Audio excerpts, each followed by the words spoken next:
Hello viewers, आज हम लोग देखने वाले हैं डिप्लोमा फर्स्ट ईयर फार्मास्यूटिक्स के अंदर में यूनिट ऑपरेशन चैप्टर। उसमें एक टॉपिक हम लोग देखेंगे साइज रिडक्शन। तो चलिए उसको देखते हैं। सबसे पहले यूनिट ऑपरेशन क्या होता है? कोई भी डोजेज फॉर्म जब तैयार हो, जब रेडी हो रहा तो उसको उस प्रोसेस में कई प्रकार के छोटे छोटे ऑपरेशन मौजूद होते हैं। जैसे कि फॉर एग्जांपल जो स्क्रीन पे अभी है, जैसे कि टैबलेट बनने के लिए एक ऑपरेशन हो रहा है मिक्सिंग, यानी एपीआई और एक्सिपिएंट को हम लोग मिक्स करेंगे। एपीआई मतलब एक्टिव फार्मास्यूटिकल इंग्रेडिएंट, उसको और एक्सिपिएंट को हम लोग मिक्स करेंगे। Granulation, then drying, then sizing के अंतर्गत में हमारा साइज रिडक्शन और साइज सेपरेशन आता है, जिसमें आज हम लोग देखने वाले साइज रिडक्शन के बारे में। फिर आपका आता है लुब्रिकेशन, देन कंप्रेशन, अगर कोटिंग रिक्वायर्ड है टैबलेट पर तो कोटिंग। तो ये एक एग्जाम्पल के तौर पर इसको बता दिया गया है। ये जो प्रोसेस हो रहा है मिक्सिंग एक अलग प्रोसेस है, ग्रेनुलेशन एक अलग प्रोसेस, ये एक यूनिट प्रोसेस है, एक सिंगल प्रोसेस है। प्रोसेस चाहे ऑपरेशन इसको भी बोल सकते हैं कि जो यूनिट ऑपरेशन यानी कि एक सिंगल जो ऑपरेशन चाहे प्रोसेस हो रहा है किसी भी डोजेज फॉर्म को बनाने में, उसके बारे में हम लोग इसमें विशेष रूप से पढ़ते हैं। तो आज का जो टॉपिक है हमारा वो है साइज रिडक्शन। तो सिंपल भाषा में अगर समझे तो conversion of large particle into small particles is called size reduction. किसी भी लार्ज पार्टिकल को अगर हम लोग स्मॉल पार्टिकल में कन्वर्ट कर रहे हैं, प्रोसेस को हम लोग साइज रिडक्शन बोलेंगे। अगर मोर टेक्निकल वर्ड्स में देखें तो साइज रिडक्शन को हम लोग कॉम्बिनेशन भी बोलते हैं। इसी के लिए जब आप इंडस्ट्री में जाएंगे तो आपको कम्युनिटिंग मिल भी देखने को मिलता है। पल्वराइजेशन, इंडस्ट्री में देखेंगे तो पल्वराइज मटेरियल बहुत सारा मिलेगा जो ऑलरेडी आपका स्मॉल साइज में आपको मिलेगा। Next, importance of size reduction. पहला है to improve stability of certain dosages form. For example suspension हम लोग को पता है, सस्पेंशन एक ऐसा लिक्विड डोजेज फॉर्म है जिसको अगर हम लोग अनडिस्टर्ब कंडीशन रख देते हैं तो उसमें जो पार्टिकल्स फ्लोट कर रहा था उस लिक्विड में वो सेटल डाउन हो जाता है अंडर ग्रेविटेशन फोर्स। तो जितना छोटा पार्टिकल, जितना फाइन पार्टिकल्स उसमें रहेगा उतना ही ज्यादा वो स्टेबल रह के और लंबे समय तक उस लिक्विड में घूमता रहे। दूसरा देखें, improve dissolution rate and rate of absorption. अब डिसोल्यूशन क्या होता है? डिसोल्यूशन एक प्रोसेस होता है जिसमें कि सॉलिड सब्सटेंसेस सोल्युबलाइज होता है किसी भी गिवन सॉल्वेंट में। यानी कि कोई भी अगर हम लोग मेडिसिन चाहे दवाई खा रहे हैं, वो अगर हमारे स्टमक में गया, जो टैबलेट फॉर एग्जांपल ले लीजिए, एक टैबलेट हम लोग हैं, वो हमारे पेट में जाने के बाद, स्टमक में जाने के बाद वो घुलेगा। नेक्स्ट है हेल्प इन ड्रग डिज़ाइन। किसी भी ड्रग के डिज़ाइन में चाहे मैन्युफैक्चरिंग में जो इनिशियल फॉर्म होता है कोई भी ड्रग्स का, वो पाउडर के फॉर्म में होता है। फॉर एग्जांपल टैबलेट के मैन्युफैक्चरिंग में mixer of API and excipient powder के फॉर्म में है तो उसको हम लोग ग्रेन्यूल्स में कन्वर्ट करेंगे, देन उसको हम लोग कंप्रेस कर देंगे, टैबलेट के फॉर्म में हमको मिल जाएगा। वही अगर हमको उसको कैप्सूल के फॉर्म में चाहिए तो उसी पाउडर को हम लोग जो कैप्सूल शेल है उसमें हम लोग फिल कर देंगे। सिरप के रूप में उसको अगर डिज़ाइन करना है तो उस पाउडर को हम लोग किसी भी लिक्विड व्हीकल में जो मिक्स करेंगे तो फिर वो सिरप में कन्वर्ट हो जाएगा। नेक्स्ट है कंटेंट यूनिफॉर्मिटी। 1 लाख टैबलेट हम लोग ने बनाया तो सारे 1 लाख टैबलेट में सेम अमाउंट ऑफ पैरासीटामोल रहे। ऐसा नहीं हो कि एक टैबलेट में पैरासीटामोल का संख्या ज़्यादा हो गया, दूसरे टैबलेट में कोई एक्सिपिएंट का उसका अमाउंट ज़्यादा हो गया, किसी और कंटेंट का अमाउंट ज़्यादा हो गया। ये जो वेरिएशन है उसको भी रोकने के लिए आपका ज़रूरी ये है कि आपका जो रॉ मटेरियल है वो पाउडर के फॉर्म में हो, सही से यूनिफॉर्म मिक्सिंग किया हो, तभी से आपका यूनिफॉर्म कंटेंट यूनिफॉर्मिटी है वो देखने को मिलेगा। नेक्स्ट है uniform mixing and effective drawing.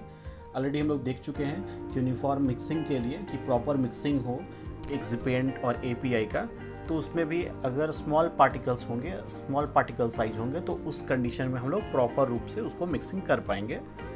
साथ ही साथ इफेक्टिव ड्राइंग भी कर सकते हैं। इफेक्टिव ड्राइंग मतलब कि कोई अगर कंटेंट, कोई अगर मटेरियल अगर बिग साइज में है, बड़ा साइज में है अगर, तो उसका अंदरूनी जो लेयर है वो ड्राई नहीं हो पाएगा। अगर उसको हम लोग साइज रिडक्शन कर दें, उसको हम तोड़ देंगे, तो अगर हम लोग ड्राई करते हैं, अगर कोई उसमें मॉइस्चर कंटेनिंग कोई वाटर कंटेंट है उसमें, तो वो प्रॉपर रूप से उसमें ड्राई हो जाएगा।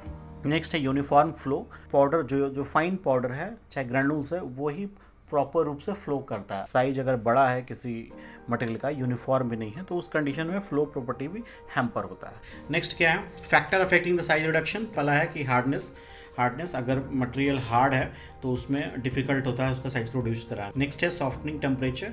कोई जो मटेरियल होता है वो हीट जनरेट अगर होता है तो सॉफ्ट होने लगता है। नेक्स्ट है फिर मॉइस्चर कंटेंट। अगर किसी मटेरियल में मॉइस्चर कंटेंट है, वाटर कंटेंट है, तो वो भी इफेक्ट करता है साइज रिडक्शन। नेक्स्ट है स्टिकीनेस। कोई मटेरियल पहले से ही विदाउट हीट जनरेशन वो अगर स्टिकी नेचर का है, वो चिपक जाता है, एक ऐसा फैक्टर हो सकता है जो इफेक्ट करेगा साइज रिडक्शन। नेक्स्ट है some material produce dust during the size reduction. कुछ मटेरियल ऐसे होते हैं डस्ट बनता है, धूल बनता है अगर जब उसको साइड रिडक्शन करते हैं। नेक्स्ट है मेथड और जिसको मैकेनिज्म भी बोल सकते हैं साइड रिडक्शन का। सबसे पहले आता है आपका कटिंग। डायग्राम से आप समझ पा रहे होंगे कि ये एक ऐसा प्रोसेस है जिसमें कि मटेरियल को शार्प ब्लेड से कट कर दिया जाता है। कटिंग मेथड से किस प्रकार के मटेरियल को हम लोग कट करते हैं, तो वैक्सी मटेरियल और फाइब्रस मटेरियल जो है उसमें विशेषकर यूज होता है। टाइप ऑफ मील उसमें आएगा कटर मील। नेक्स्ट है कंप्रेशन। रोलर के बीच में हम लोग प्रेशर अप्लाई करते हैं। कंप्रेशन में क्या हम लोग प्रेशर अप्लाई करते हैं, तो इसमें जो सॉफ्ट मटेरियल है उसको बेसिकली हम लोग कंप्रेशन में यूज करते हैं, और इसका एग्जांपल होगा कौन सा मील होता है, तो रोलर मील। नेक्स्ट है इम्पैक्ट। हैमर चाहे बार, हैमर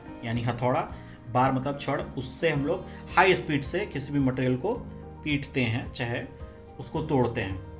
तो जो मोस्ट ऑफ द जो मटेरियल है, जो भी हार्ड मटेरियल है, इसमें इम्पैक्ट जो मैकेनिज्म है उसके अंतर्गत में उसको साइड रिडक्शन किया जाता है। तो इसका एग्जांपल होगा आपका हैमर मील, और जो फ्लूइड एनर्जी मील है उसके अंतर्गत में आता है। नेक्स्ट है एट्रिशन, जिसमें प्रेशर और फ्रिक्शन दोनों साथ साथ लगता है। रबिंग होता है बेसिकली टू सरफेस के बीच में। तो जो ब्रिटल ड्रग्स है उस टाइप के ड्रग्स में इसमें काम आता है। तो फ्लूइड एनर्जी मिल इसका एक एग्जांपल है। आज पर सिलेबस जो है हम लोग को देखना है हैमर मिल के बारे में विशेषकर। तो चलिए देखते हैं। हैमर मिल में हम लोग को देखना है प्रिंसिपल और मैकेनिज्म कि ये किस प्रिंसिपल पे काम करता है। कंस्ट्रक्शन में आप लोग, कंस्ट्रक्शन में क्या क्या आपको लिखना होता है। कंस्ट्रक्शन में आप लिखेंगे जैसे hopper, then milling chamber, shaft जिसमें से लगा हुआ आपका हैमर, देन हो गया स्क्रीन, एंड देन रिसीवर, जिससे कि प्रोडक्ट बाहर आएगा। वर्किंग क्या है, वर्किंग क्या है इसमें कि हॉपर के थ्रू हम लोग मटेरियल को डालेंगे। जिस भी मटेरियल का साइज रिडक्शन करना है उस हॉपर जो है अपना कनेक्ट है मिलिंग चैम्बर में। मिलिंग चैम्बर में आने के बाद जो शाफ्ट है वो हैमर को जैसा रिक्वायर्ड स्पीड में हमारा चाहिए होगा उस हिसाब से उसको घुमाएगा। इस प्रकार से साइज रिडक्शन होता जाएगा, और जो भी रिक्वायर्ड स्क्रीन हम लोग लगाएं, जो भी साइज में चाहिए तो जिस हिसाब से हम लोग लगाएंगे स्क्रीन जिस साइज का, उस साइज का फिर मटेरियल हमको रिसीविंग होता रहेगा। Next advantage and disadvantage. Easy to install, dismantle and clean. पहला चीज़ है कि इसको इंस्टॉल करना आसान है, डिसमेंटल करना यानी इसको खोल के रखना आसान है, एंड देन सफाई करना भी इसका आसान होता है। नेक्स्ट है रिक्वायर्ड स्मॉल स्पेस, छोटा स्पेस में ही इंस्टॉल हो जाता है, कोई इशू नहीं है इसमें। तीसरा है रैपिड इन एक्शन, बहुत फास्ट इसमें साइज रिडक्शन देखने को मिलता है। नेक्स्ट है speed and screen can be change as per requirement, जो भी स्पीड हम लोग को चाहिए, जितने स्पीड में हमको काम चाहिए। और नेक्स्ट है जो स्क्रीन है वो भी अपने हिसाब से रिक्वायर्ड जो पार्टिकल साइज हम लोग को चाहिए उसको हम लोग लगा सकते हैं। नेक्स्ट है capable of grinding majority of the material.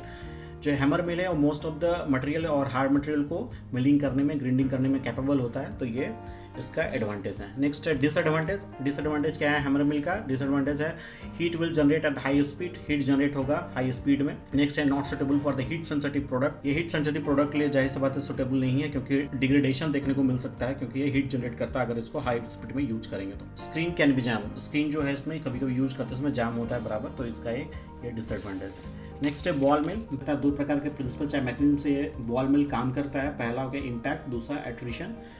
Sir construction के बारे में देखें तो इसमें एक हॉलो सिलेंडर होता है, यानी कि एक ऐसा सिलेंडर जो कि अंदर से पूरा खाली होता है और वो हॉरिजेंटली प्लेस होता है। हॉरिजेंटल उसको सुला के रखा होता है, मॉन्टेड होता है एक मेटालिक फ्रेम के ऊपर। इस प्रकार से मेटालिक फ्रेम के ऊपर रखा होता है कि उसको रोटेट किया जा सके, वो घूम सके। और जो सिलेंडर होता है वो 30 to 50% जो है उस मेटल बॉल है उससे भरा हुआ होता है। वर्किंग अब देखें तो लीड से, जो लीड LID लिखा हुआ लीड से हम लोग मटेरियल डालते हैं और फिर इस सिलेंडर को हम लोग लॉन्गिट्यूडनली रोटेट कराते हैं। तो रोटेट कराते हैं तो आप देख सकते हैं नीचे जो तीन जो सर्कल दिया गया है, पहला जो A है, लो स्पीड में जो बॉल है, जो मेटल बॉल है वो स्लाइडिंग करेगा, उससे कोई भी साइज रिडक्शन का प्रोसेस नहीं देखा जाएगा अगर हम लोग लो स्पीड में घुमाते हैं। बॉल एक के ऊपर एक आएगा, कुछ इसमें साइज रिडक्शन ज़्यादा देखने को नहीं मिलेगा।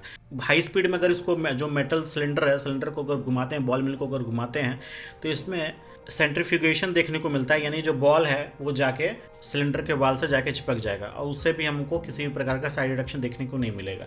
लेकिन जो करेक्ट स्पीड होता है वो होता है मीडियम स्पीड में हम लोग को रखा जाए, तो उसमें क्या होगा, जो मेटल बॉल्स है वो एक हाइट के जाने के बाद ऊपर से फिर नीचे गिरेगा और उससे फिर हम लोग को दो प्रकार का जो प्रिंसिपल हमने बताया था, जो मैकेनिज्म बताया था, इम्पैक्ट और एट्रिशन, दोनों देखने को मिलेगा। हैमर से हम लोग उसको एक चोट भी दे रहे हैं हाई स्पीड में, और दूसरा एट्रिशन यानी रबिंग भी हो रहा है टू सरफेस के बीच में। तो ये दोनों इसमें देखने को मिलता है। पहला एडवांटेज है can produce very fine powder. Ball mill बहुत महीन पाउडर हम लोग को करके दे सकता है। दूसरा क्या, sticky material can be use, sticky material भी जो है उसको भी उसमें यूज कर सकते हैं। Both dry and wet grinding can be proceed. Disadvantage क्या है, वेरी नॉइजी, बहुत ही आवाज़ करेगा। दूसरा है स्लो प्रोसेस है जो फाइब्रस मटेरियल है हम इसमें यूज नहीं कर सकते। और एक डिसएडवांटेज है इसमें कि जो मेटल बॉल्स है वो एक दूसरे से टकराता है, तो ये पॉसिबल है कि मेटल बॉल्स का कुछ पार्टिकल्स इवन स्मॉल अमाउंट में भी वो जो हमारा जो प्रोडक्ट है उसके साथ मिल जाए और वो फिर कंटामिनेट करेगा हमारा प्रोडक्ट को। तो ये डिसएडवांटेज है। कुछ अगर सजेशन है तो कमेंट बॉक्स में जरूर दें। Thank you.